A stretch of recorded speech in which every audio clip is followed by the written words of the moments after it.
complètement. Les odeurs ne sont plus évocatrices du passé, mais voilà, il y a un vrai trouble important.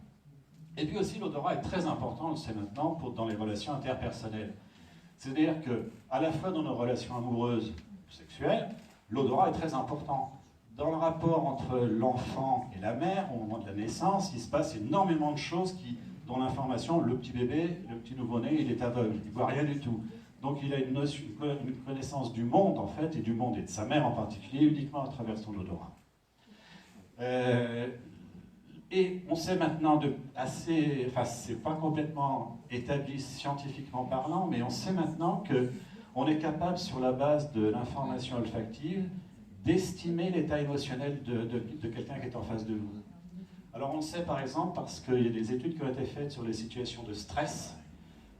Évidemment, c'était avec des recherches militaires, mais peu importe.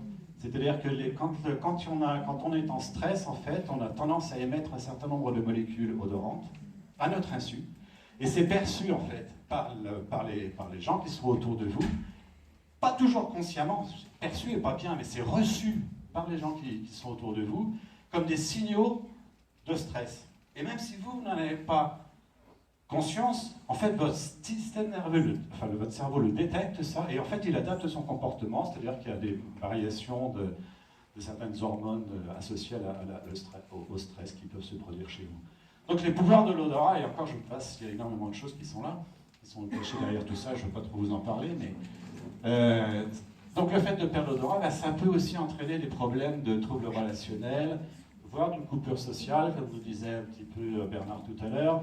À quoi bon aller bouffer avec les copains, faire un bon repas, ou monsieur qui était là, je ne sais plus, à quoi faire un bon repas avec les copains, parce que de toute façon on ne va pas en profiter.